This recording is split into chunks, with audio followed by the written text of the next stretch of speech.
Hi everyone, it's me B. Hope you're all good.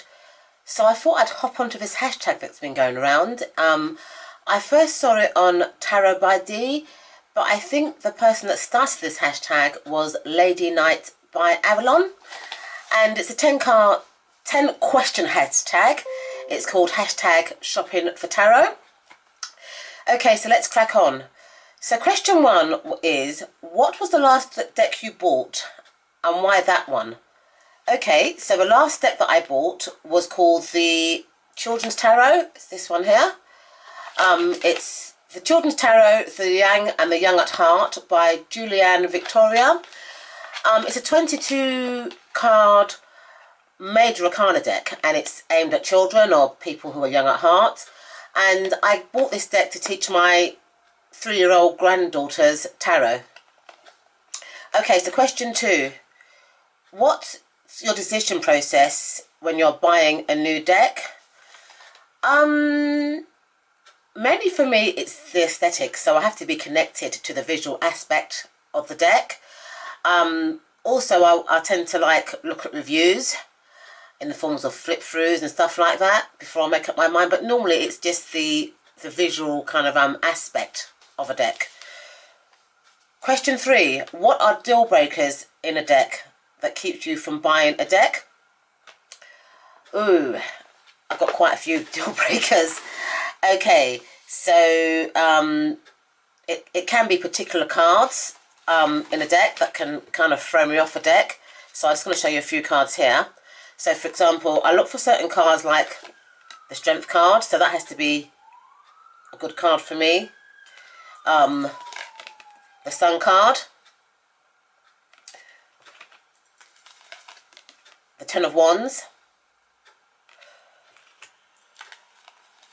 Two of Swords, the Three of Swords,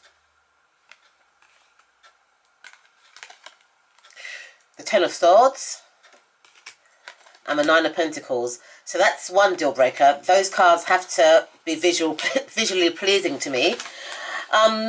Also as well, it could be just one particular card in a deck that could throw me off. So for example, the New Era Elements Tarot deck, there was one card in that deck, the Devil card, that really threw me off the whole kind of deck. But I'm okay with that deck now, to be quite honest. And also the creator, you know, so if the creator, if there's drama around that actual creator, that can also kind of be a deal breaker for me. Okay, so question 4 is little white book or big guidebook. Do you know what? It actually depends, because for me, like for example, this one here, the Influencing of the Angel tarot deck, it comes with a white book or a black book, but look how thick that book is, you know, and it's got a lot of information, it's clearly written and stuff like that.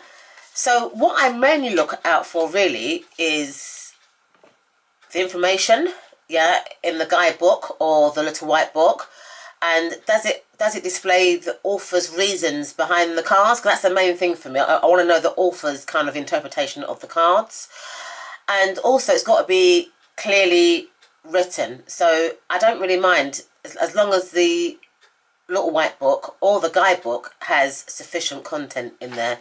That's the main thing for me. Okay, so question 5. Do you have new deck rituals? How do you break through in a new deck?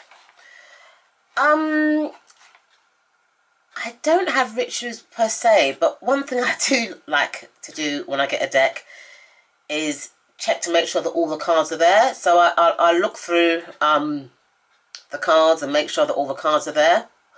And I also like to put my suits in order. I know it might sound a bit strange. So I like, after the major arcana, I like to have the Wands cards, the Cup cards, the Sword cards, and the Pentacle cards. So I tend to put the cards in order, the suit cards in order.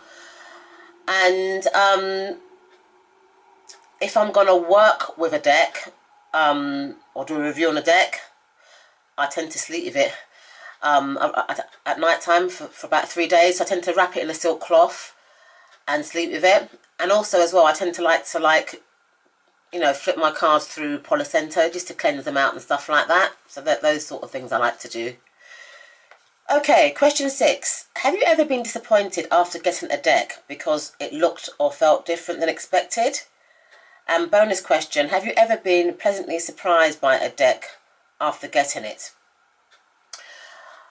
I wouldn't say that I've been disappointed by a deck, because usually if I'm going to buy a deck, I usually like to do, I usually like to look at flip-throughs on that deck or follow that creator on their webpage to make sure that I'm happy with the deck. But sometimes I've bought a couple of decks, for example, I think it was the Duster Onyx deck and the Tarot of the Moors. Beautiful, beautiful cards, but I can't connect with the cards. So I don't know if that's a disappointment.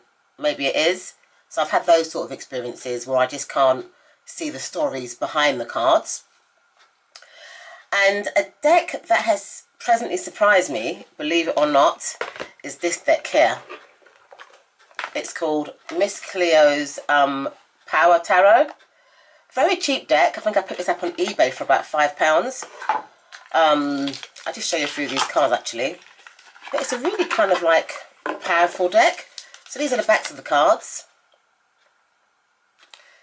Comes with like a little white book.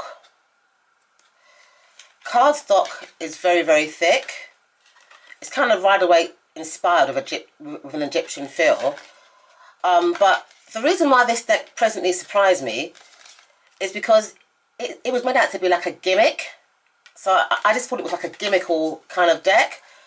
And when I actually done readings with it, it's given me some really accurate, concise readings. So that's a deck that surprised me, the Miss Cleo deck. Okay, so question 7. Do you interview new decks? I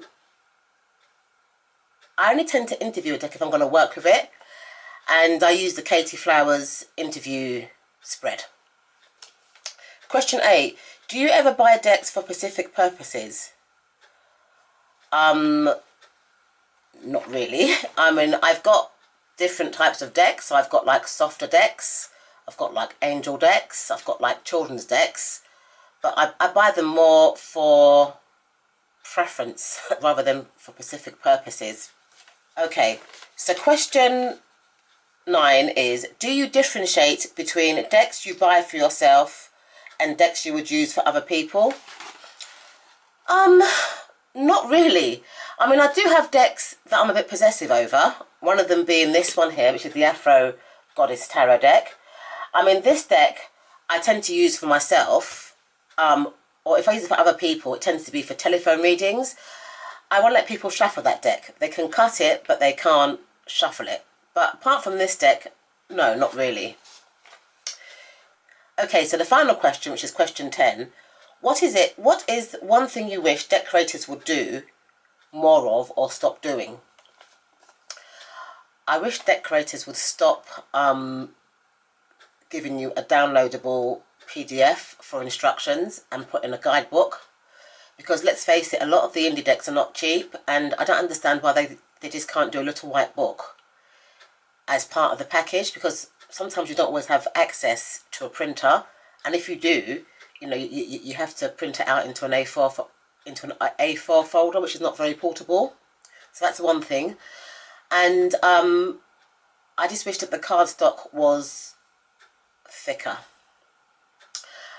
And also as well, I wish that they had kind of like different kind of price ranges. So for example, maybe a comedy deck, because I do find that a lot of indie decks are getting quite pricey, and people might not want all the fancy bits that go with it, like the gold gilding or the fancy boxes. You know, some people just want the cards because they want the cards.